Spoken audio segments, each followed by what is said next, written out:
যদি কখনো কোনো ভাউচার এন্ট্রি আমরা মনে করি সেটা ভুল হয়েছে এবং আমরা ডিলিট করতে চাই, তখন আমরা ট্রানজ্যাকশানে যাব, ভাউচার এন্ট্রিতে যাব, সেখানে এটা অবশ্যই যেন অ্যাডমিন লগ ইন হয়।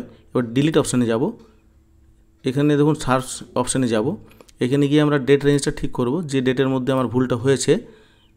এপ্রিল 1 তারিখ নিলাম, এপ্রিলের 30 তারিখ নিলাম। ভাউচার এন্ট্রি যে ধরনের ভাউচারটা আমরা ডিলিট করতে চাইছি, ধরুন রিসিপ্ট ভাউচার, এবার রিটিড করলাম। দেখুন এই ভাউচারগুলো আমি যেগুলো আমরা রিসিপ্ট ভাউচারে এন্ট্রি করেছি সেগুলো এখানে সবই এসেছে। যেটা ভুল হয়েছে তার গায়ে আমরা ক্লিক করব, পুরো ভাউচারটা এখান থেকে দেখা যাবে। দেখুন নিচে ডিলিট অপশান আছে, আমরা এখানে ক্লিক করলেই এই ভাউচারটি ডিলিট হয়ে যাবে। যদি কখনো কোনো পাস ফর পেমেন্ট এন্ট্রি ভুল হয়ে থাকে, তাহলে আমরা প্রধানের লগ ইনে যাব এবং প্রধানের লগ ইনে গিয়ে এই ট্রানজ্যাকশানে গিয়ে পাস ফর পেমেন্টে যাব। সেখানে দেখুন ডান দিকে ডিলিট অপশান আছে, এটা ক্লিক করব। এবারে এখানে আপনার যে সার্চ অপশান আছে এখানে যাব, সেখানে গিয়ে আমরা ডেট রেঞ্জটা ঠিক করব, রিট্রিভ করব। দেখবেন আপনার যতগুলো পাস ফর পেমেন্ট এন্ট্রি করা আছে সেগুলো এখানে সবই চলে আসবে এবং সেগুলো আপনার যেটা আপনার ডিলিট করতে হবে তার গায়ে ক্লিক করবেন এবং নিচে ডিলিট অপশান পাবেন, সেখানে গিয়ে এটা ডিলিট করবেন। যদি কোনো চেক ইস্যু করার সময় বা লেখার সময় কোনো ভুল হয়ে থাকে এবং সেটি ক্যান্সেল করতে চান, তাহলে আমরা ইউটিলিটিতে যাব। এখানে আছে আপনার চেক স্ট্যাটাস আপডেট। এখানে গিয়ে পর আমরা ওই অ্যাকাউন্টে দেবো, চেক নাম্বার দেব, যে চেকটা আমরা ক্যান্সেল করতে চাইছি। সাবট অপশন যাব। এবার এখানে আপনার রিমার্কসে লিখতে হবে কী কারণে আমরা ক্যান্সেল করছি। এবার নট ইস্যুড এতে ক্লিক করলেই চেকটি ক্যান্সেল হয়ে যাবে। ট্রানজ্যাকশন করার সময় বা যে কোনো দিন আপনি যদি আপনার গ্রাম পঞ্চায়েতের যে বিভিন্ন অ্যাকাউন্ট ব্যালেন্স আছে সেগুলো দেখতে চান সহজ সরলে, তাহলে আপনি এখানে আপনার ট্রানজ্যাকশন কোয়েরিতে যাবেন, রিয়েল অ্যাকাউন্ট যে আছে সেখানে ক্লিক করবেন। এখানে ডেট রেঞ্জটা দেবেন, যে কোন ডেটের থেকে আপনি কোন ডেট পর্যন্ত দেখতে চান ব্যালেন্সটা। এবারে সার্চ করবেন, দেখবেন আপনার গ্রাম পঞ্চায়েতের যতগুলো অ্যাকাউন্টের এই ট্রানজ্যাকশন হয়েছে সেই অ্যাকাউন্টগুলো এখানে আসবে এবং ওপেনিং ব্যালেন্স, রিসিপ্ট, পেমেন্ট এবং ক্লোজিং ব্যালেন্স এগুলো সবই শো করবে। এই যে অ্যাকশন বাটন আছে এখানে ক্লিক করলে পুরো ডিটেলসটা আপনার এখানে চলে আসবে, যা যা ট্রানজ্যাকশন হয়েছে পুরো ডিটেলসটা এখানে চলে আসবে। আমরা যে চেকগুলো ইস্যু করেছি সেগুলো বা আমরা যদি কোনো চেক পেয়ে থাকি সেগুলো এনকেসমেন্টের এন্ট্রিগুলো এর আগে আমরা জিপিএমএসে ডে টু ডে করতাম যেভাবে, কারণ আমাদের কোনো এন্ট্রি হয়ে গেলে তার পেছনের ডেটে আমরা যেতে পারতাম না। কিন্তু এখানে আপনার মাসের শেষে গিয়েও আপনি সারা মাসের এনকেসমেন্টগুলো বিভিন্ন ডেট বসিয়ে সেখানে করতে পারবেন। এবং সেক্ষেত্রে আমরা ইউটিলিটি যাব, ইউটিলিটি যাওয়ার পর check status as per passbook এখানে যাব। এখানে আমরা ডেট রেঞ্জটা ঠিক করব, তখন এখানে এপ্রিলের 1 তারিখ করলাম, এখানে আপনার এপ্রিলের 30 তারিখ করলাম। এবারে অ্যাকাউন্ট টাইপ ধরুন উইথড্রল, যেগুলো পেমেন্ট বা ইস্যু করা চেক সেগুলো। এবারে অ্যাকাউন্ট আমি সিলেক্ট করলাম, এবারে স্ট্যাটাস এখানে অল দিলাম, সার্চ করলাম। অর্থাৎ এই সময়ের মধ্যে যতগুলো চেক আমরা ইস্যু করেছি সবগুলো এখানে দেখা যাবে। এইখানে আপনার যে রিমার্কস আছে সেইখানে আপনি এনকেস লিখতে পারেন এবং যে ডেটগুলো আছে এইগুলো আপনার যে চেকটা আপনার এনকেসমেন্ট হয়ে যাবে এই পিরিয়ডের মধ্যে সেই ডেটগুলো বসিয়ে দেবেন এবং শেষে গিয়ে সেভ করলে পর সমস্ত এই এনকেসমেন্টগুলো এখানে হয়ে যাবে।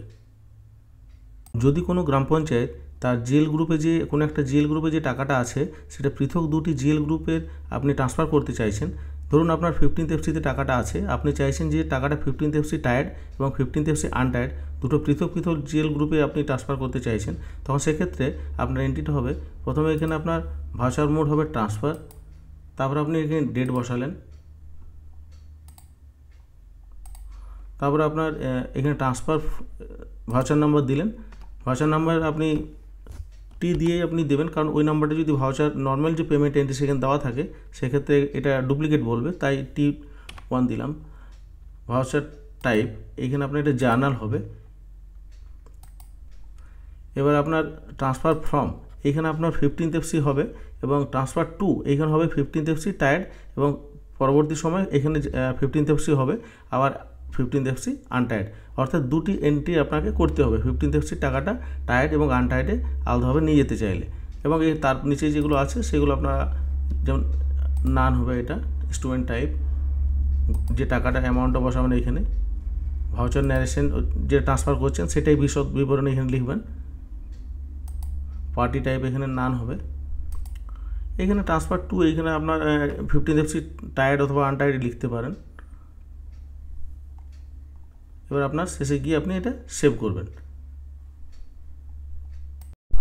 পাসপোর্ট পেমেন্ট এন্ট্রি করার সময় আমরা দেখব যে ধরুন আমরা জিএল গ্রুপে ওন ফান্ড দিলাম, এবারে ধরুন তার যে অ্যাকাউন্ট কোড ডিটেলস ডেসক্রিপশন আছে সেখানে দেখবেন অনেক কোড আছে, যেগুলো আমাদের অপ্রয়োজনীয় কোড, সেগুলো আমরা ডিটেলসটা লিখে রাখবো এবং আমরা এগুলোকে আমরা কীভাবে ডিলিট করব সেগুলো আমি দেখাচ্ছি।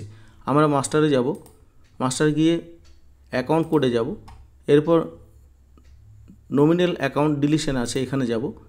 এবার যে কোডটা আমাদের প্রয়োজন নেই, যে সেই কোডটা এখানে আমরা বসাবো, দিয়ে সার্চ করব। সার্চ করলে পর সামনে চলে আসবে যেটা যে অপশানটা আমরা চাইছি, যে কোডটা ডিলিট করতে চাইছি, সেখানে এই অ্যাকশানে ক্লিক করলেন। অ্যাকশান ক্লিক করার পর ওর ডিটেলসটা সমস্ত এখানে চলে আসবে। এখানে ডিলিট ফ্রম পিআরআই অ্যাকাউন্ট, এটাতে ক্লিক করলেই আমাদের সেই হেডটা ডিলিট হয়ে যাবে। রিসিপ্ট ও পেমেন্ট এন্ট্রিগুলো আমাদের কতগুলো এন্ট্রি হয়েছে বা স্ট্যাটাস দেখতে গেলে আমরা ট্রানজ্যাকশানে যাব, সেইখানে ভাউচার এন্ট্রিতে যাব। দেখুন এখানে কোয়ারি বলে আপনার একটা অপশান আছে, সেইখানে আমরা যাব, গিয়ে এখানে সার্চ অপশানে আসবো। এসে পর এখানে আমরা ডেট রেঞ্জটা ঠিক করব, মানে আমি যে শুরু থেকে ডেটটা এন্ট্রি করেছি সেই মাসের 1 তারিখে করলাম, এখানে এপ্রিল মাসের 30 তারিখ করলাম। এবার যে ধরনের ভাউচার আমি দেখতে চাইছি, ধরুন এটা রিসিপ্ট ভাউচারগুলো আমি দেখতে চাইছি কতগুলো এন্ট্রি আমি করেছি, তার গায়ে ক্লিক করব, এবার রিট্রিভ করব। আমাদের যতগুলো আমরা রিসিপ্ট ভাউচার এন্ট্রি করেছি সব কটা এখানে দেখা যাচ্ছে। এবং যদি সেই ভাউচারটার ডিটেলস আমরা দেখতে চাই তাহলে তার গায়ে ক্লিক করব। এবং দেখুন এই যদি আমরা ক্রেডিট ভাউচারটা প্রিন্ট নিতে চাই, এখান থেকে আমরা ক্রেডিট ভাউচারটা প্রিন্টও নিতে পারবো।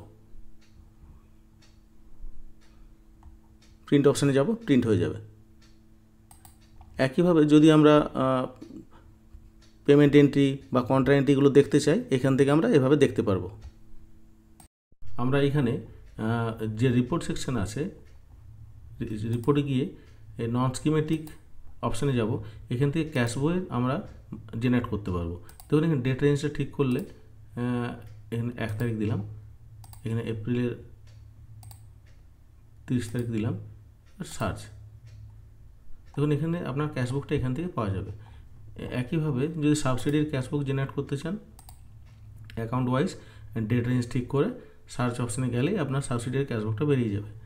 এরপর আপনার ধরুন ক্যাশ অ্যানালিসিস আছে, যেখান থেকে আপনার সম্পূর্ণ যে ডিটেলস আপনার যে এই 4 ধরনের ক্যাশ অ্যানালিসিস এখান থেকে বেরোবে। ডেট রেঞ্জ দিয়ে পর এখানে আপনার সার্চ করবেন, অ্যাকাউন্ট কী ধরনের আপনি রিপোর্ট চাইছেন সেটা সিলেক্ট করে এটা বেরিয়ে যাবে।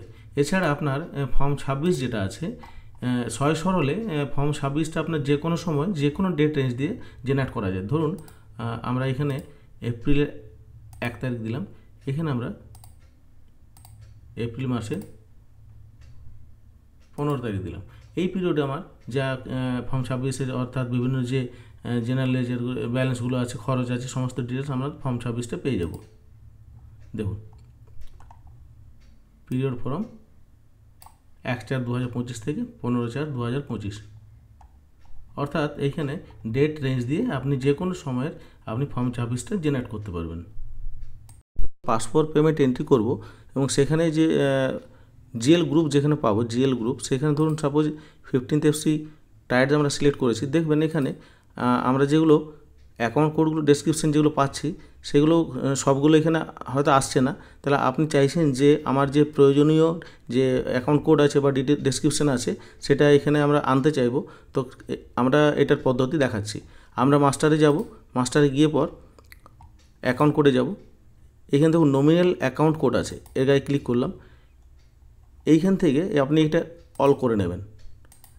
এইখান থেকে আমাদের খুঁজে বার করতে হবে যে আমরা যেটা অ্যাকাউন্ট কোডটা আমরা এখানে ইম্পোর্ট করতে চাইছি বা আনতে চাইছি, সেটার গায়ে অ্যাকশানে ক্লিক করতে হবে এবং অ্যাকশানে ক্লিক করার পর ওর ডিটেলসটা এখানে সব এসে যাবে। এরপর অ্যাডেড টু পিআরআই অ্যাকাউন্ট করলেই সেই অ্যাকাউন্ট কোডটা আমাদের ওইখান থেকে দেখা যাবে বা ওখানে এসে যাবে। আমরা যখন কোনো পেমেন্ট এন্ট্রি করব, ভাউচার এন্ট্রি, সেই পেমেন্ট এন্ট্রি করার সময় যখন আমাদের এন্ট্রিটা শেষ হবে এবং আমরা সেভ করব, সেভ করার পর আমরা এইখানে একটা নেক্সট পিপিএফ আইডি বলে একটা অপশান পাবো।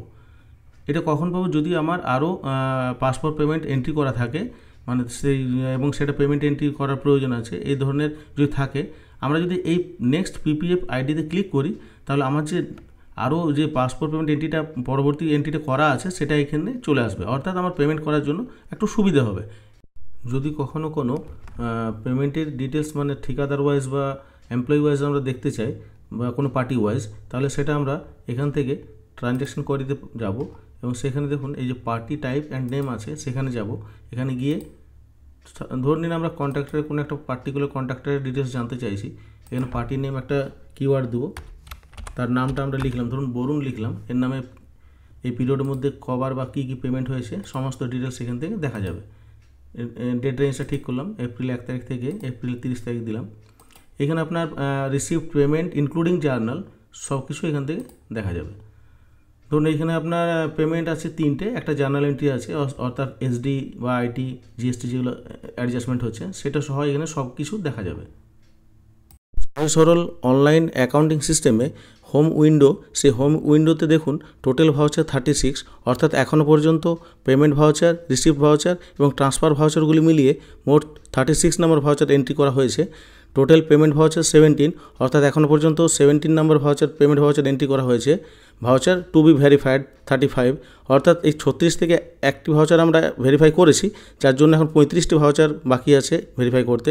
এবং passport payment to be verified 0, অর্থাৎ আনভেরিফাইড ভাউচার এখন কোনো নেই।